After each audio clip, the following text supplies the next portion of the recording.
I now invite a representative from our presenting sponsor, Alan Rothschild, shareholder of the Page, Scranton, Sprouse, Tucker, and Ford firm. Alan's practiced law in Columbus and Atlanta for over 30 years, specializing in the area of estate planning and representing businesses and nonprofit organizations. Outside of his law practice, Alan has served in a number of leadership roles in the community, including chairing the board of the Columbus State University Foundation, the Columbus Museum. In 2014, he chaired the board of the Greater Columbus Chamber of Commerce. Please welcome Alan Rothschild.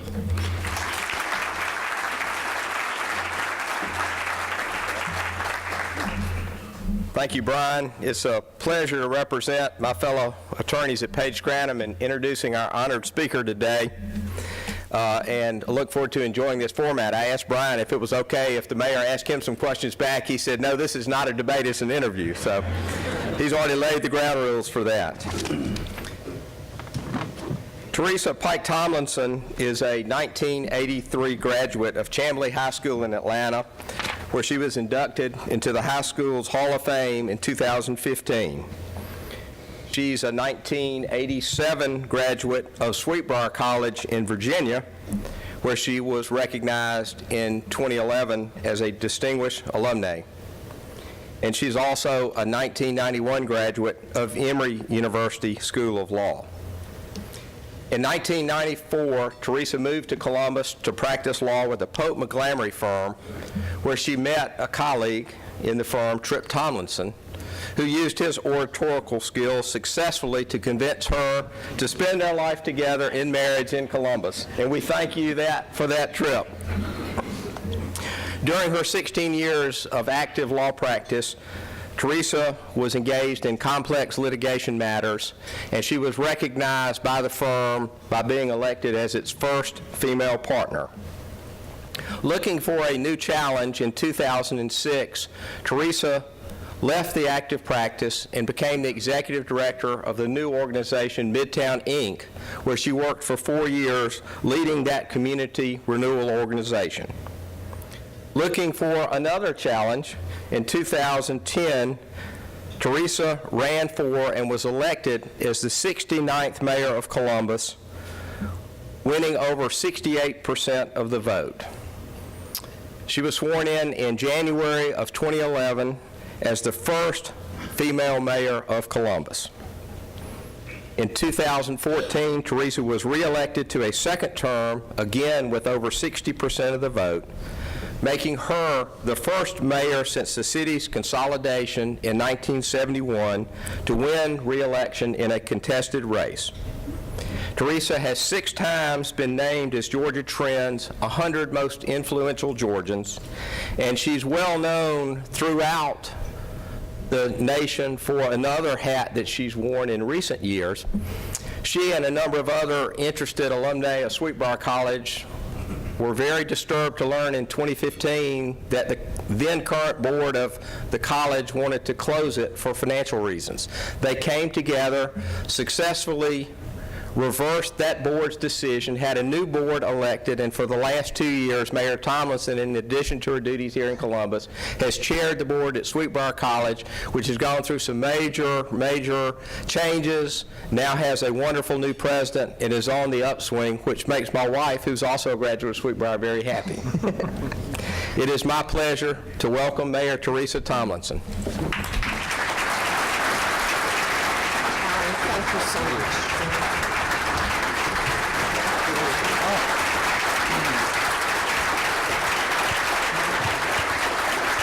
They got me in. Thank you all. Yeah. This is quite a crowd. This is an amazing crowd. Yeah. Thank you all for being here. Alan, thank you for that wonderful introduction of our mayor. This is an interesting format. We're taking a little risk today. We've got live streaming, Facebook, television streaming, so we're going to really either look great or we may fumble a little bit. So we ask you to bear with us a little bit. And if you think about the Jim Blanchard Leadership Forum and the Bob Wright Symposium, they bring in great moderators. We didn't have that kind of budget, so you got me. I'm going to do the best, but thankfully the mayor's going to cover about 85% of the comments, and I'll do the best I can. Mayor, thank you for letting us have this chance to do something different. Sure. Although the speeches have been wonderful the last couple of years that I've been here, certainly you set the tone of giving the update of the state of the city, but I think this is going to be nice to have a little conversation. So thanks for letting us have a little risk-taking.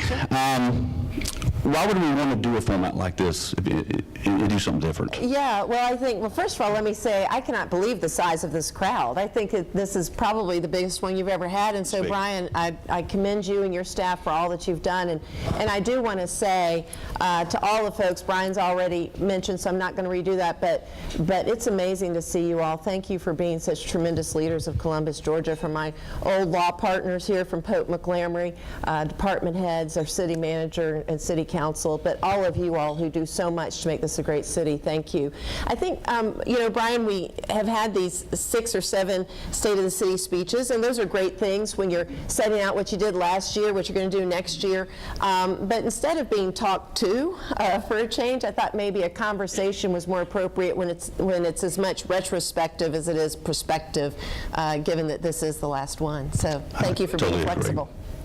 Let's just start with, you know, when you decide to run for office, you don't do so just because you have nothing better to do. You typically, or you ought to have sort of a vision. What do you think ought to be going on? How would the city be better off if you were in leadership position? So it's, you know, the first non-baby boomer mayor, first female mayor, and the handouts we've put on the tables, we've got a lot of data we've been showing it on the screens of kind of what's been happening with the city over the last couple of years.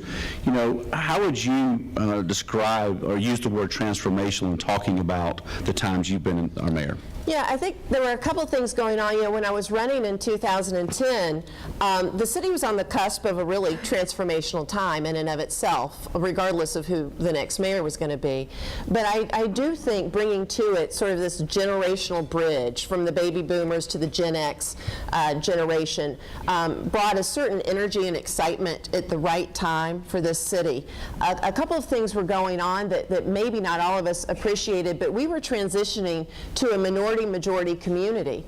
And if you don't have leadership with a deep bona fides in all cultures and communities throughout your city, that can be a very unstable, very volatile time. And so I think we needed somebody who not only had that bona fides, but also was very communicative, who spent a lot of time in all of those areas, and realized and honored that the city was making this huge transformation. The other aspect of that was we were transitioning to being a much more sophisticated city, really embracing this creative economy and creative culture. And so many of our residents remember well that we were a mill town, a manufacturing town, then a finance sector town, but we were very rapidly changing over to grab as an additional sector of our economy and our culture this creative environment. And so you needed a mayor that would boldly embrace things like Creative South and say you're not anti-establishment, you're exactly what we want in Columbus. You know, the cultural arts development, everything from Najee Dorsey to Bo Bartlett, and not just having, you know, CSU and all the generous sponsors that supported those various artists, but saying the mayor supports this too. And so I think that sort of energy really added to that transformation. I will say another thing that was going on was, of course, the internet and social media. And so no longer were you going to be able to have in a community this size the sort of traditional political construct where you had political surrogates. And political surrogates exist in a lot of, there's nothing pejorative about that, it's just a reality. In smaller communities, there's usually 10 or 12 people. Whether it's the bank president or the school superintendent or the county, you know, there's 10 or 12 people, you can get them in one room and you pretty much decided what you're going to do. And if you're a regular citizen, then you go to one of those 10 or 12 surrogates and try to lobby for your circumstance. Well, at some point your city gets too complex, too populous for that kind of old structure. And the advent of social media really put that, you know, fueled that flame. And so we needed a mayor who was going to be able to respond to 200 emails and Facebook messages and private messenger and text messages, so that everybody had direct access to their mayor. So we've really had a political transformation, too, of direct access to the mayor, and I think that has added for the stability that frankly kept us out of a lot of the issues that you see that were going on nationwide.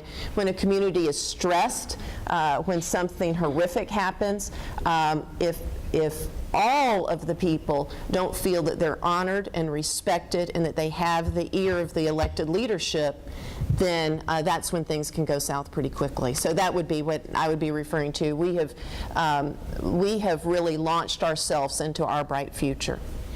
I think throughout this conversation, we'll talk about things that have been achieved or accomplishments, and hate to even use the word legacy this early in the conversation, but we're not going to have the chance to talk to you next year. If you had to look on the 7 years, rare two-term mayor, what do you think will be some of the things that are talked about that were major accomplishments of your administration? Well, I know what's going to be talked about as a major accomplishment is going to be the high-speed rail from the Columbus airport to the Atlanta airport. Now, that may be 10, 20 years from now. But somebody had to get that ball rolling, and I think the reality, and I want you all here to take this message and go back home and spread it, is that this is going to happen. You may not appreciate the fact that we've been to the U.S. Department of Transportation, we've been to D.C., to the Federal Rail Administration, we've been meeting with folks at the Georgia the Georgia Dome. We've been talking about this with the right people, and the Columbus to Atlanta high-speed passenger rail is probably one of the top 3 to 5 most viable high-speed passenger rail lines in the country. So you just need to digest that for a minute. And when and if that happens, and I'm going to say when it happens, our airport's going to become the low-cost carrier hub for the southeast region of the United States, meaning Norwegian Air is going to be landing here, JetBlue is going to be landing here. At that point, we're going to be catapulting ourselves into a completely different economic environment than we have ever been. We're not talking hundreds of jobs, Brian, we're talking thousands of jobs at that time. So remember me when, hopefully I'll still be around. And I think, so you're talking about something that from decision to ribbon cutting would take about 16 years, which is not unusual for something that complex. But we're on the cusp of it and we're heading there. But a couple of other quick things that people probably think a little bit more of today related to what's happened over the last 7 or so years. Community revitalization. I ran on reversing blight. It took us 30 or 40 years to get to where we were of disinvestment, depopulating certain areas of our community. And so it's not going to happen overnight. So with, really aggressive efforts like working with our partners at the Housing Authority, Lynn Williams, redoing BTW, City Council taking a chance on that and investing in it, to City Village, 30 square blocks just north of Total Systems campus, where the city owns over 50% of the property. It sits on the bluff of the Chattahoochee River, and it's the most blighted property in the city of Columbus. What's that about?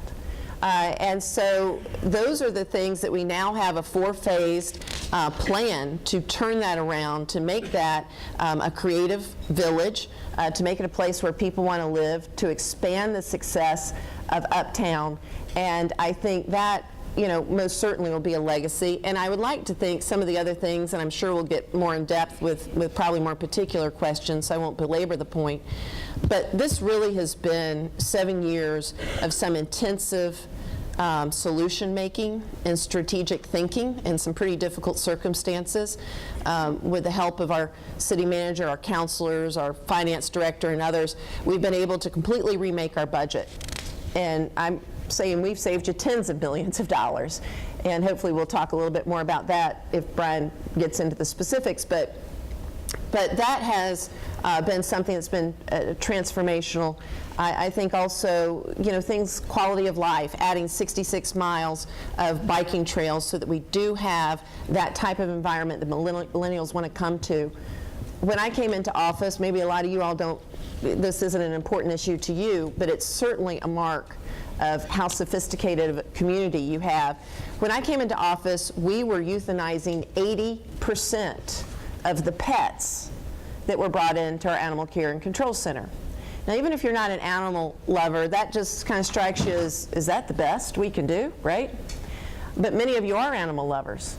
And there's certainly best practices, and so with the leadership of Lisa Goodwin, Drell Short, Pat Beegler, and some others, we cherry-picked some things we saw working. We did not pander to the emotional animal rights groups who just wanted us to do something and do it right then. We wanted to do something to be effective and long-term. And so we came up with the Save a Pet plan that was recognized by the Harvard School of Government, won the Bright Idea Award last year from the Harvard School of Government, and has reduced our city euthanasia rate to 17% from 80% in just these few years. And working with our awesome partners, thank you. But working with our awesome partners like Animal Ark and others, we've been able to now be a no-kill city. We're below 10% as a community as a whole. And when people see that, you would think, well, nobody who's really looking at that. They're looking at workforce data and all this. But if they were to see that we were an 80% euthanasia rate, they would think these people can't run anything. I mean, they're behind. And now we're one of the best in the country. So those are the types of things I think, and I could go on but won't, but those are the types of things I think where people saw that we had issues, like at the prison, where now we have the most GED graduates at our state prison. Talk about going from worst to first. When I came in 2 months after I came in, we had to have the Georgia Department of Corrections take over our prison because it was that dysfunctional. And we got our awesome warden, Dwight Hamrick, and now we are handing out the most GEDs at any work camp in the state of Georgia. So that kind of thing. That is the type of solution-making and strategic thinking I hope that will be remembered. So you can't talk about accomplishments without thinking about the tough days. Good. What are some of the darker days in your terms? Well, there's a lot of tough days, obviously, but I think there were 2 days that were really almost soul-breaking, frankly.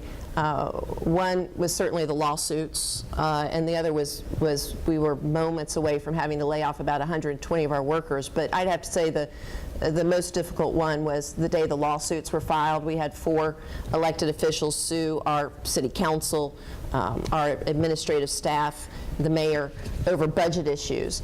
And there had been this press conference called by the lawyers, and it was just this reckless, bombastic accusations. And I knew, having been a lawyer myself and having read that complaint that they had filed, that this was really a political ploy to try to get more money. They really, in my opinion, did not even believe in the merit of their own lawsuit. They just thought that we would cave in. And I want to commend our city councilors, because let me tell you, a lot of people would and a lot of people do around this state when they get sued in similar fashions. They just cave in and write a check and be done with it. But our council knew, led by Clifton Fay and Lucy Sheftel, and of course we had Paige Scranum representing us on one front, and Hall Booth here, who was representing us on another front. And we knew we had to fight it, or we'd be handing over a blank check to people. We'd never survive this recession we were trying to get out of. And so, of course, the media, our friends in the media, started calling me because they wanted a response to this bombastic spectacle of a press conference that had just been held. So I walk into the conference room, and they're getting their mics and their lights all set up. And I can't remember if it was Mike Haskey or maybe Robin with a ledger snapped a picture as they were waiting. And so there's just a plain look on my face, like a look on any of y'all's faces right now. You know, I'm not mad, I'm not sad, I'm not it's just a look.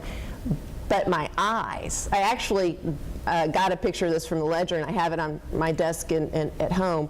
I remember exactly what I was thinking at that time. And I was thinking that this was going to be such a divisive, such a wasteful, long trek. And I was literally physically nauseous. And that it was going to the very root of things that our citizens care about, which is, are we good stewards of the taxpayers' money?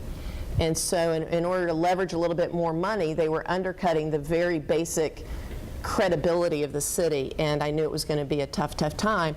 But in the end, we were vindicated. It was thrown out, and now we're back on course, but that was a low point. So.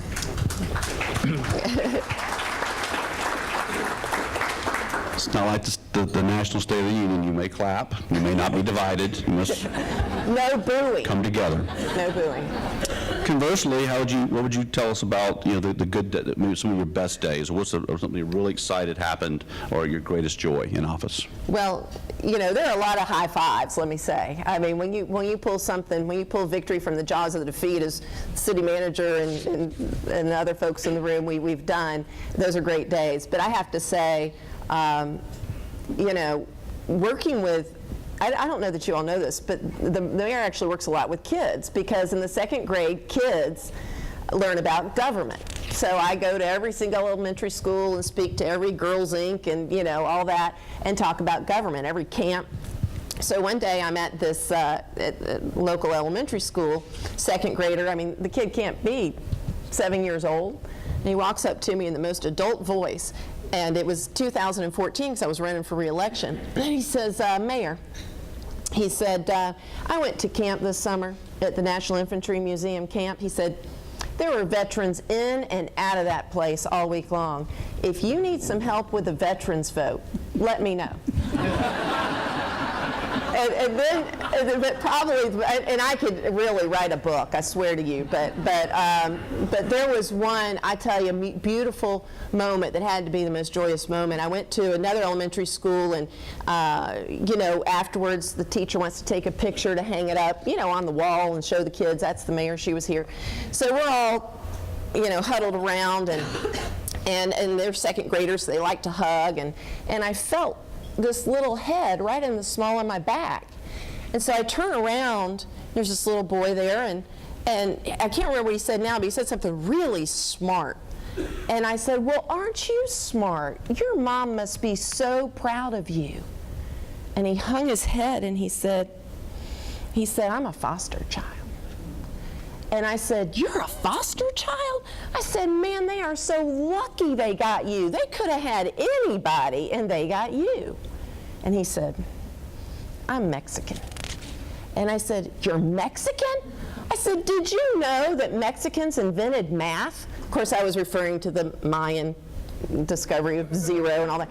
Didn't explain that to him, but I said, did you know that Mexicans invented math? And he said, no, I didn't know that. And I said, are you good at math? And he said, yeah, I'm good at math. And I said, see, it's genetic. And so Sarah Lim was with me. She was with my office, and she was taking pictures. And so afterwards, she said, what did you say to that little boy? And I told her the story, and she said, man, you got to see this picture. She said, I took this picture of his face. So we get back to the office, and she calls me. She said, come in here and look at this. And there is this picture of this kid. You know, it's hard to explain. In that moment, he realized, I'm going to be somebody, you know? And so I tell people all the time, don't ever underestimate your ability to change a child's life in a split second. And I'd have to say that was absolutely the most joyous moment.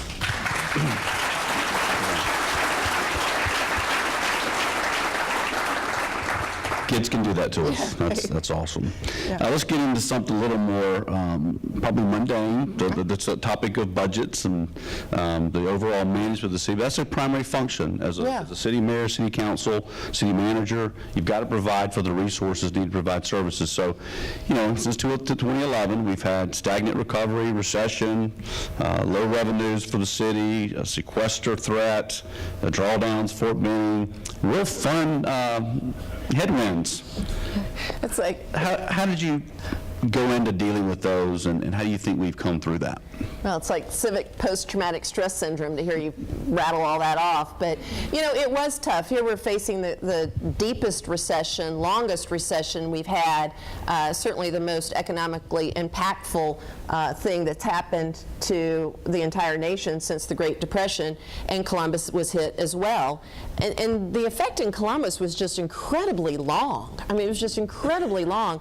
And of course, the council, right before I got in, did what every single council in the world should have done, which was rely on the rainy day fund, because how long can a recession last, right? And so they were prudently and dutifully using that savings account to get us through those bumpy years, and then the years just kept rocking on and rocking on and rocking on. And so by 2014, we were faced with a brick wall, frankly.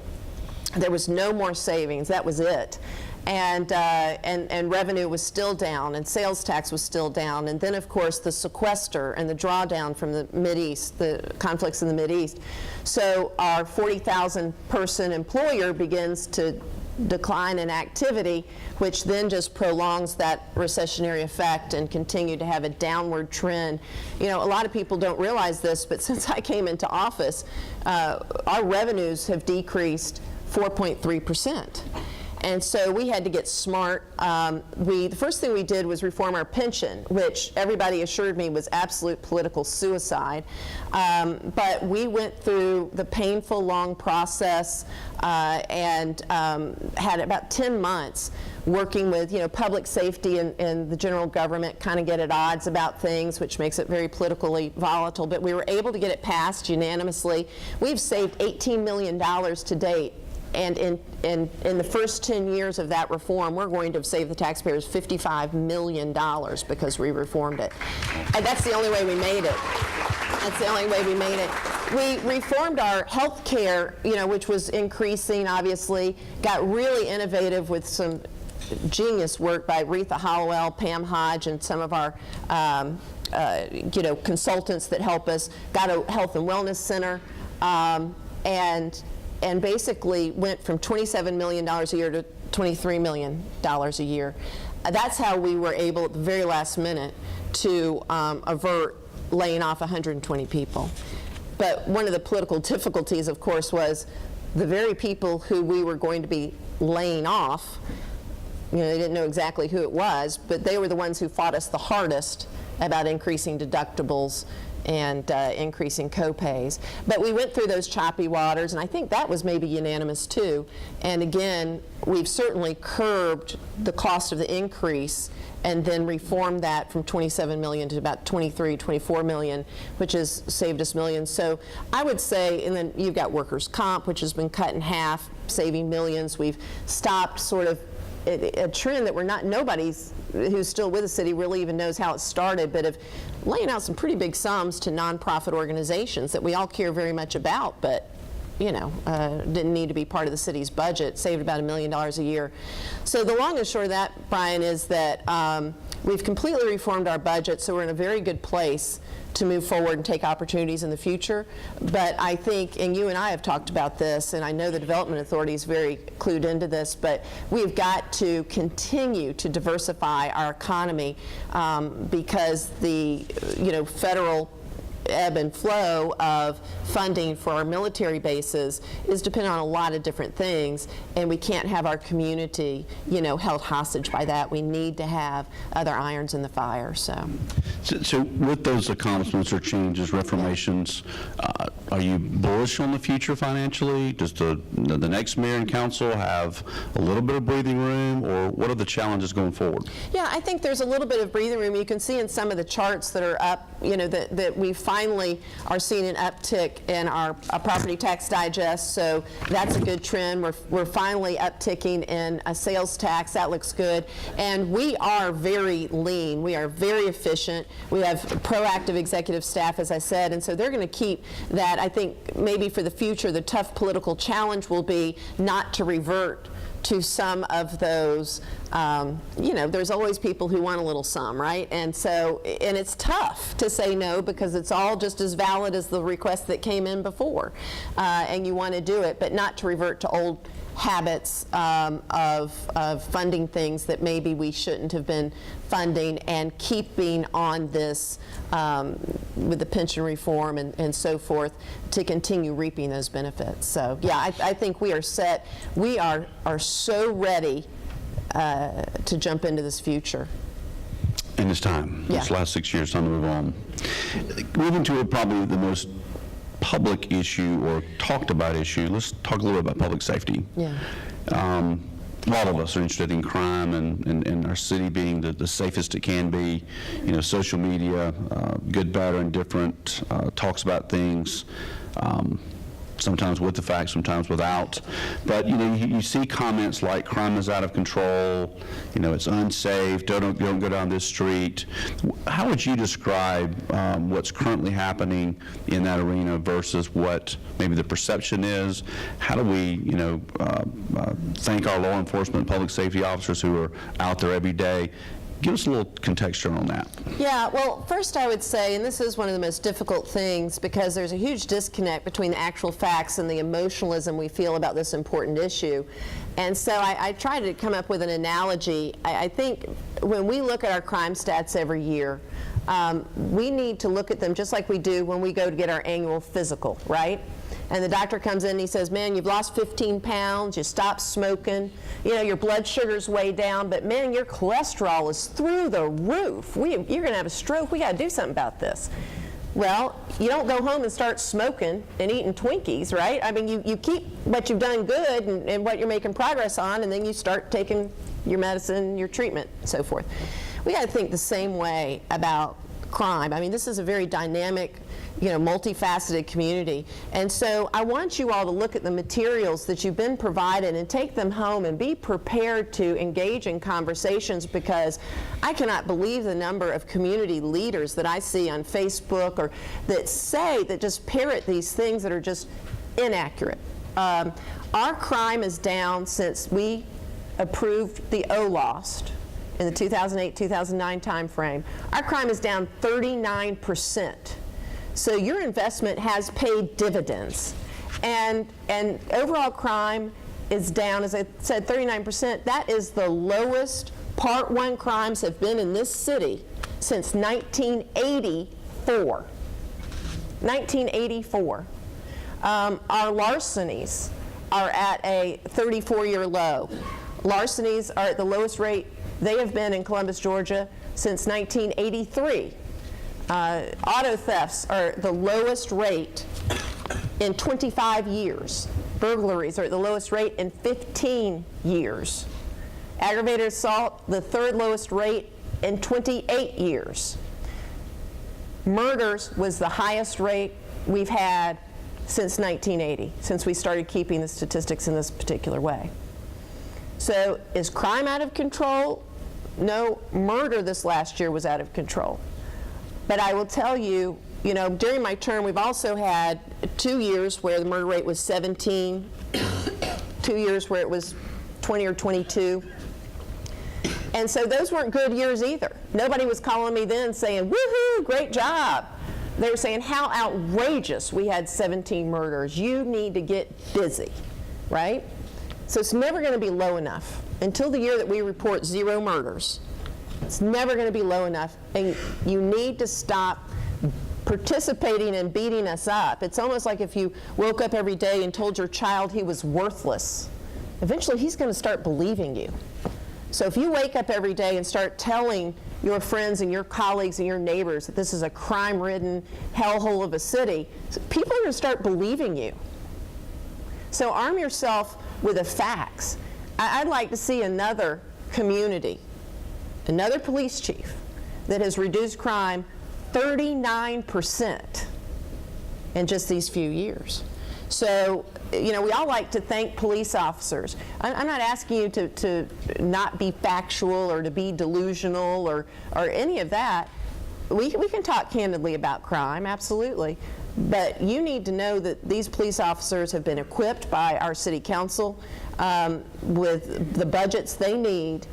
Yes, to hire more police officers, not enough, but to hire more police officers, but also with the technology they need to do just what they've been doing, which is attacking crime. So we've got a lot of work ahead of us, Brian, absolutely, but I do ask for the leadership's help.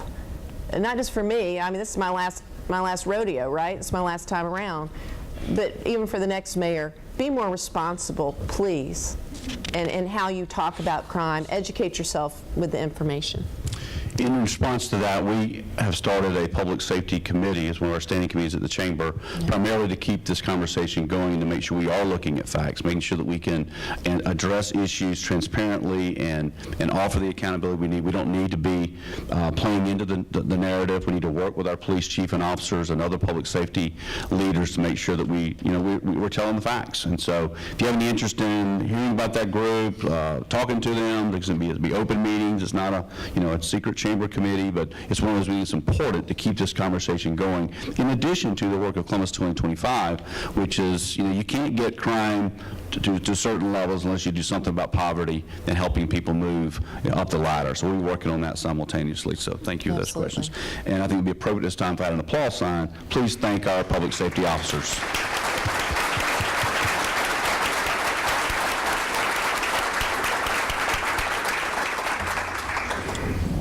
So let's sum that up with a couple more that I was going to do, just make sure of time, but we're better off today than 10 years ago in the area of public safety. Oh, absolutely. Again, that's not to say we don't still have troubles, but we have, 35 more police officers than we had before, and yes, we want to get 100 more, and we work on it every day, but you need to know that you have one of the best police departments in the United States of America, and I don't say that because I'm the cheerleader of the city. I say that because a dispassionate third-party group has determined and certified Columbus, Georgia for many years as a CALEA certified police department, meaning we ascribe to best practices. We only hire the best of the best. Yes, they go through psychological testing. They go through extensive background checks. We check their social media. So we don't just hire anybody. We hire the best of the best. I mean, the police, the chief could go out today, and hire 70 more police officers and have us at 100 if that's what you want. But we're not going to get just anybody give them a badge and a gun, okay? You're going to get the quality police officer that you expect. And so they're very selective, and the ones that we've had have been wonderful. I think, I just said this, Brian, a lot of times people say, I've lived in Columbus all my life, crime's never been this bad. And I hate to bring up bad things, I truly do. But don't forget, we had the stocking strangler. We had at one point a serial kidnapper who kidnapped and beat a child to death. Imagine if social media had been around at that time. Police officers would not have been able to do their jobs because it would have been such a drain on their time having to deal with all of that. So it's a new day. You're hearing about things much more, but don't ever tell yourself that there's never been bad crime. We're like any urban, dense community.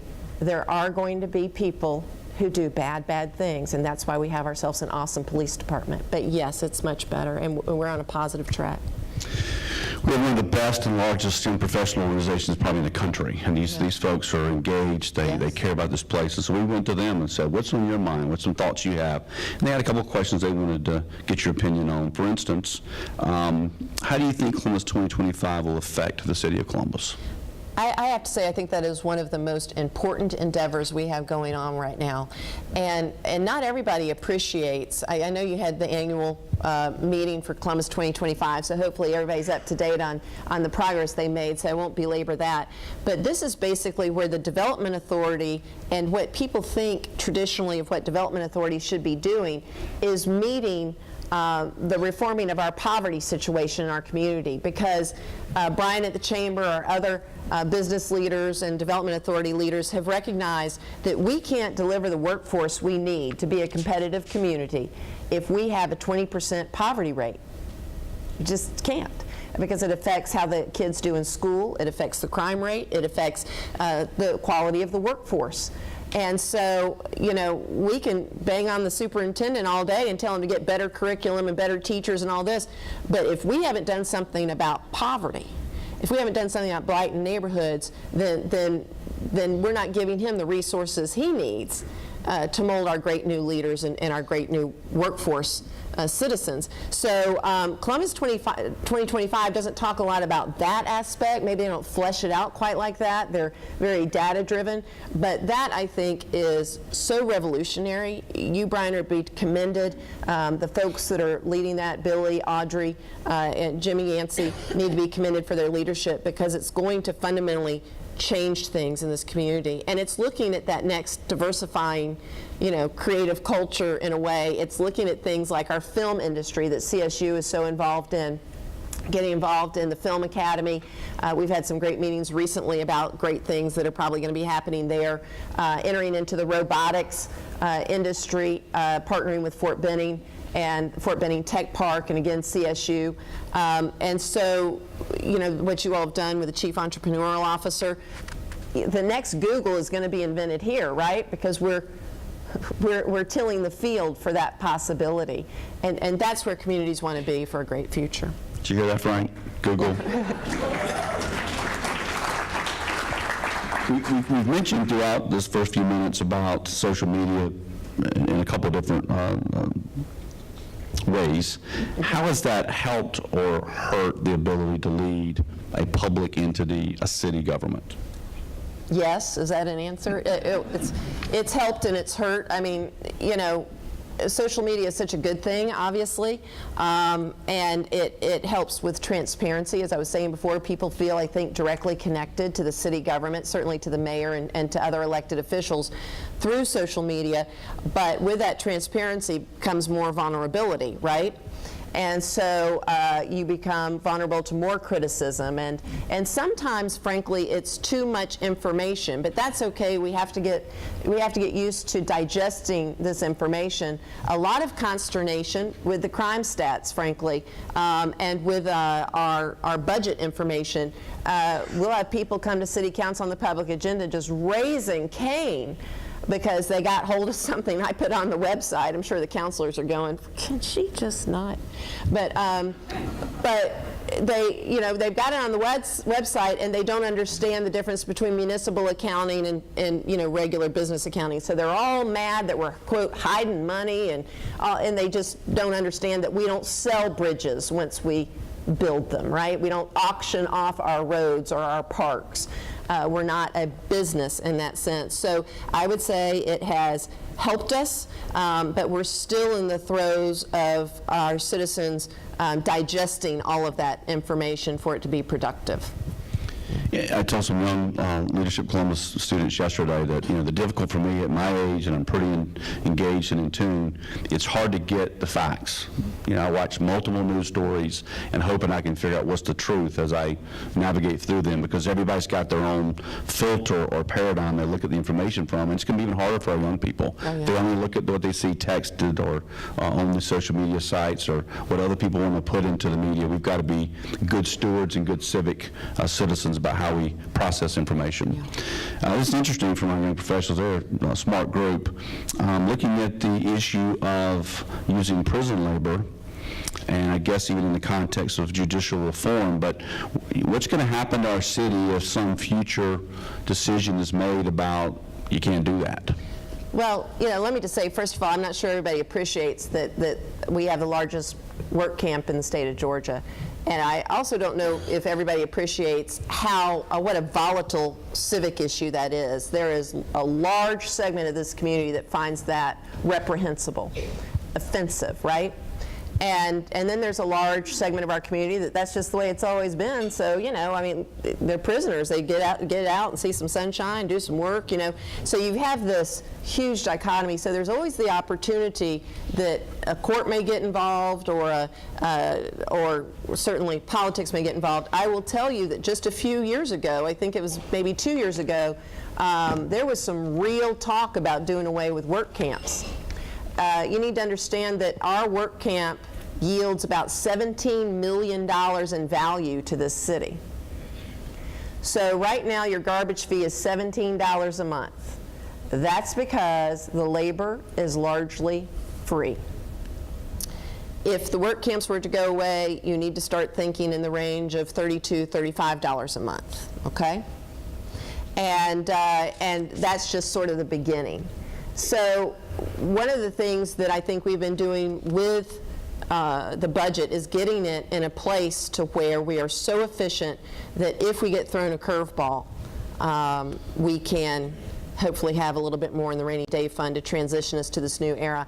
But I think going forward for future elected officials, I would say that's something you need to start planning on now, is how you're going to replace 600 work camp workers if the time comes. Could we, because it is a tough issue, could we think about, as we talk about reentry and trying to help people reestablish, could we talk about if there's if somebody comes out tomorrow, they've done their time, that they could be hired, and so you do it incrementally rather than it just goes away by mandate? That's so awesome, Brian. Yes, we actually do some of those things through a committee that was set up, Mayor Pro Tem's on it, city manager, I believe somebody from our legal department is on it, but we do have people that transition out of prison, and we've gotten rid of ban the box, and I mean we've gotten ban the box where we don't require people to check that they have felony records until such time as they become perhaps on the short list. Obviously we do a background check, but we have an opportunity where people say, yes, look, I've been in prison, but I've been the one operating your backhoe at the landfill. I've been doing it for 3 years. How about hiring me to do it now? And we do look at those people and we do hire those people, but we need to start doing it in a much more methodical, much more regular way. Just like you said, we have to deal with the issue of recidivism, people returning to prison, and this would be an awesome way to come up with a new program and policy to use those people exiting prison and put them into those positions they've been doing anyway. On that note, we're going to be partnering with a group out of Atlanta in the next few weeks. You'll be hearing about something called Hiring Well, Doing Good. We'll be having some type of fair. Centrica Lakes is in here somewhere. Centrica, raise your hand. If you have an interest in being a part of that, let us know so we can make sure we have the right HR leadership there to talk about how can we all do a better job. We're not saying, lower your standards or don't be concerned about bonding. There's a lot of state and federal programs out there that we can help on the bonding side, or that these laws can help to make sure we can all do a better job of hiring people. Right now, at the low unemployment, almost full employment at 4.5% in the state, we've got to do some of this work at this time rather than during a recession. Good point. Transportation. We'll kind of end on the big questions on that one. As a newcomer, I don't see any issues. I get around this city and I put miles on my vehicle. I'm amazed that people even use the word congestion. But how do you describe it?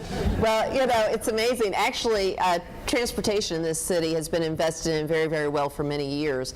And I do occasionally, I'll get an email from somebody all fired up saying, the traffic is horrible at thus and such intersection, just outrageous. And I usually say, how many red lights did you sit through? And they're, well, I didn't sit through a red light. It just took a really long time. And so that ain't traffic, just saying. But in any event, it is if they're the ones sitting through it, obviously. So I would say a couple things. One, we've invested as a community. Thank you all. In the T-SPOST. So that's $300 million over 10 years, which has allowed us to do some incredible projects like the spider web at Buena Vista Road and St. Mary's, and we're going to get over those railroad tracks, which is going to open up that whole segment, that whole sector of our city to new development. Many other projects like Buena Vista Road, widening the bridge there to allow more flow.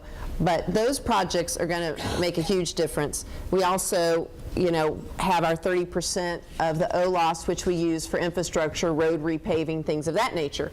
So the meat and potatoes of expansion and paving, we really do well. I know all you are saying, well, I got a pothole down the street for me, and you need to call 311 and we'll come get that.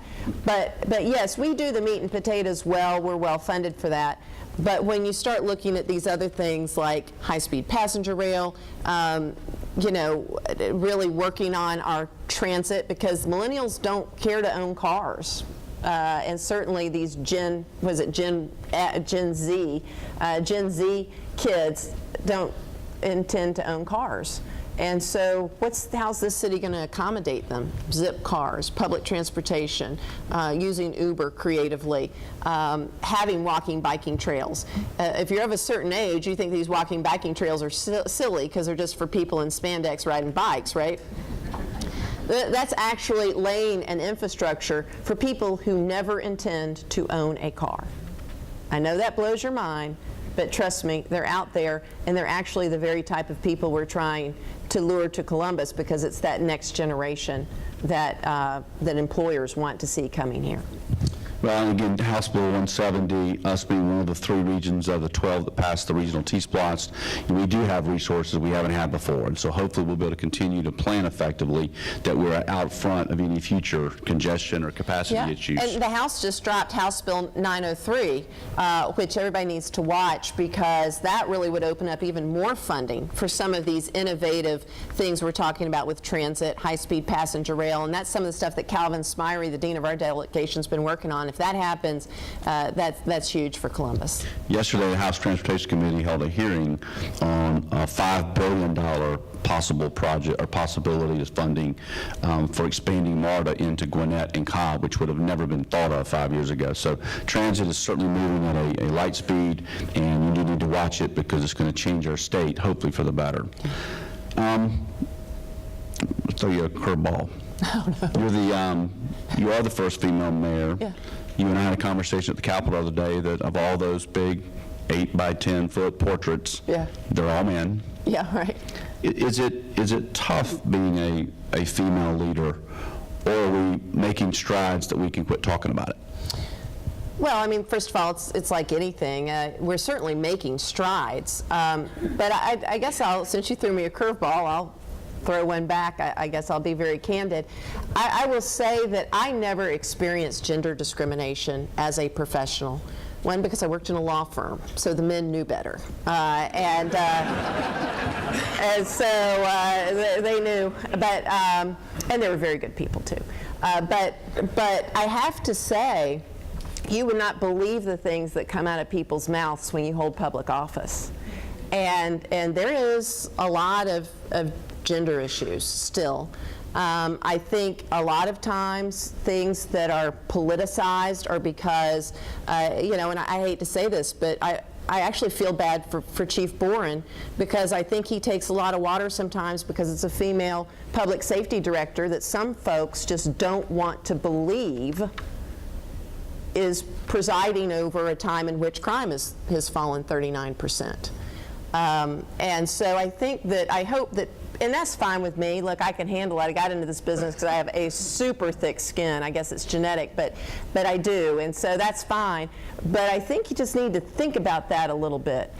Why is it so hard to hear from a female leader certain information that if a male colleague said it, you wouldn't have any problem with? So it's just something we need to keep in check. But that being said, you're out there as a female mayor. You're doing these things, and I think people get used to it. And I will tell you this: young women, teenage women, little girls. I had a 3-year-old. The mother said, "Oh, tell her what you want to be when you grow up." She didn't know who I was, and she looked up and said, "I want to be the Mayo."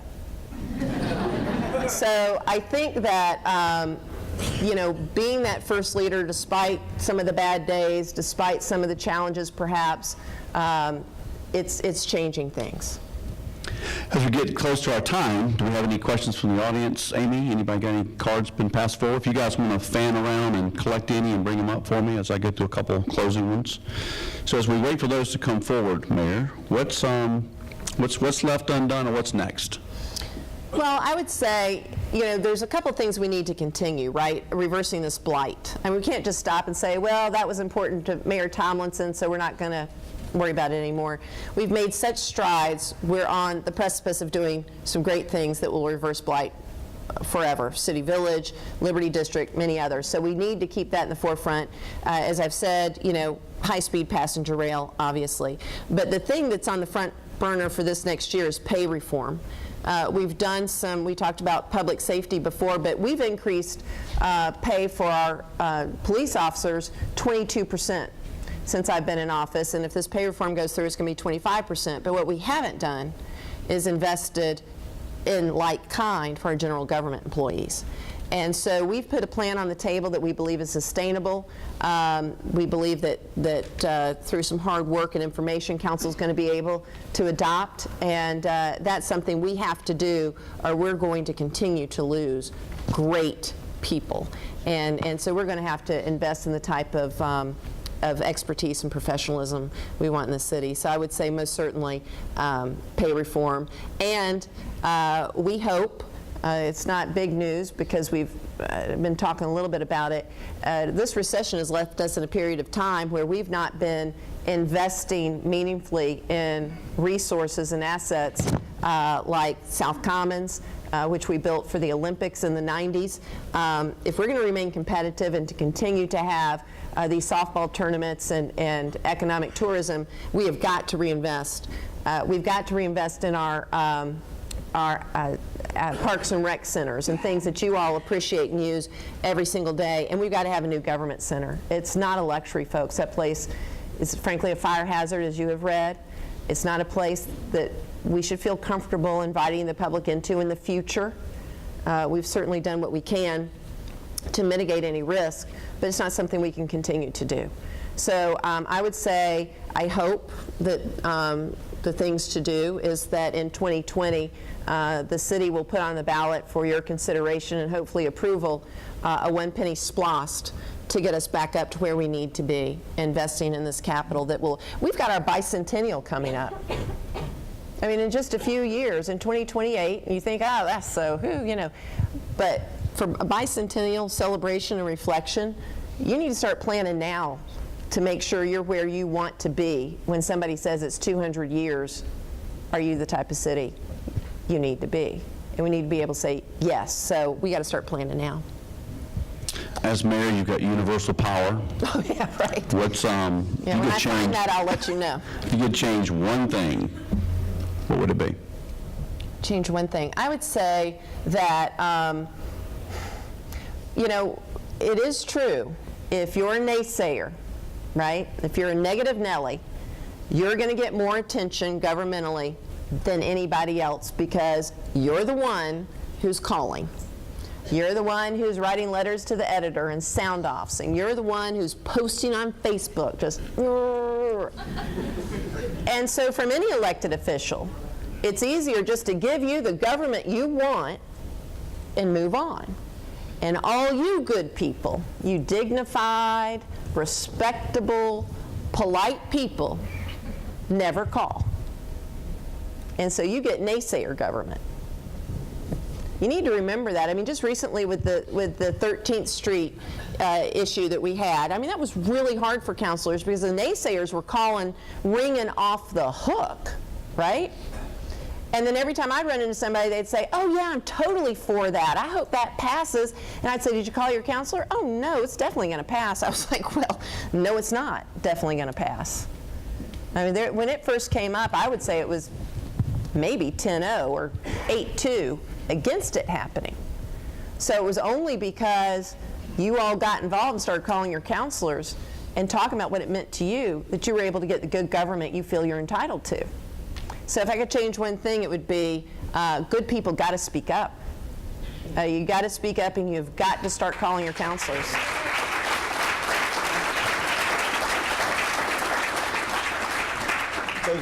For those of you that fill these out, thank you. We're going to cover as quickly as we can, so Yeah. quick answers. How do you see the relationship between Columbus and Phoenix City strengthening as we go forward? Yeah. Well, sit back and watch what's going to happen in Phoenix City, folks. It's going to explode because their riverfront was largely undeveloped. And so we know now all this investment that's going in there, and they're going to become, obviously they're smaller and, you know, in size and so forth, but they're going to become a mighty force, more of a co-equal partner. And so there's limitless potential with what we can do when we have 2 states, 2 senators, all of our congressmen pulling in the same direction, and we've got Columbus and Phoenix City sharing that river. I think it's going to be amazing what the future holds. Excellent. What can the radio, TV, and newspapers, media do to help us navigate accurate crime information and influence citizens more positively? Yeah, well, you know, and look, I understand, and we're not the only community that puts, you know, murder and crime on the front page almost every single day. You know, you've got these producers on the television stations, they're trying to fill their slots, right? And that is the easiest thing to do, is go down and pull the blotter and see what happened. It's a lot harder to call down to the city government center and say, hey, what's going on with that 13th Street debate everybody's having, right? That's a much more nuanced article. It's hard to put that in 2 minutes on TV. But it's real easy to say, thus and such happened, crime today, right? And so in a way, and no offense, because I love the media. I mean, people say they do an awesome job in this community getting the facts out, but there are times where it's lazy journalism. And I think the Ledger and our TV media have done a great job in recent years as leaders have been having this conversation saying, look, if it's bad, we understand we got to deal with it. That's the job we signed up for. But don't just keep haranguing us with one aspect of the community that's negative without giving equal context to the other things going on. So I think with, Together 2017 and some other things, our media outlets have been doing a better job. But I would say, please, start looking at how interesting and dynamic this community is, because so little of it has to do with crime, and we're just reinforcing, frankly, this narrative. So reporting good stories and getting this information out there and standing by it. Absolutely. Yeah. We've got 10 months to get a lot finished, so we're not going to talk about you being completely finished, but we do have elections coming up. We've got some changes coming up. Any advice you want to give to those who are going to follow you? Yeah, I would say agitation isn't leadership, right? It's easy to nip at the heels when you're not actually elected. And so for the citizens who will be voting and those who will be running, what's your big, bold vision? What's your big, bold vision? It's easy to talk about all the things you think somebody else didn't do right. That's fine. And there is, frankly, a high, I think, that comes from being an agitator. And so watch for those folks. I'm not sure if those folks can't turn around. It's fine to be critical. That's part of the political debate, right? Let's talk about where you've fallen short, what you need to do. But if all you're hearing from somebody is agitation, then I challenge you to say, what's your bold vision for this city? And if they can't answer that question, then maybe they're not the right leader for the right time. So I would say, prepare to leave it better than you found it, and that's not through solely being an agitator. Applause sign. Applause sign.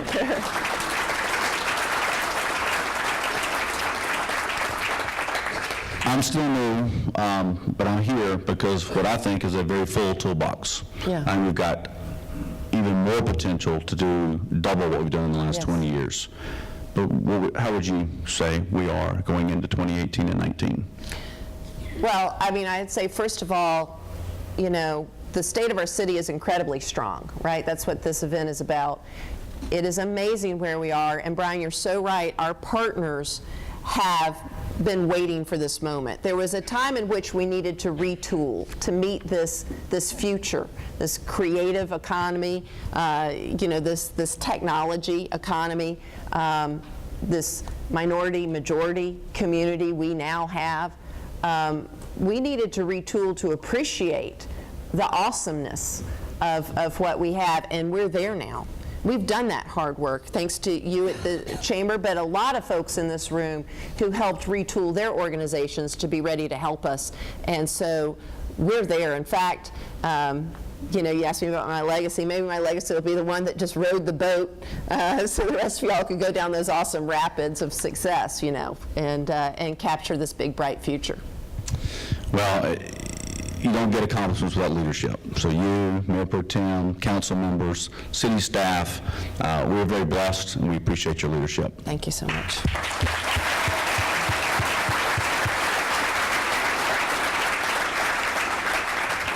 If you weren't there last night and you want to get an example of how strong things are, go visit the 4 young ladies that spoke last night at the Boys and Girls Club dinner. If you want to be inspired, you want to feel good about the future, those young people gave a speech like I've never seen before. No disrespect for Mayor, they could have followed you.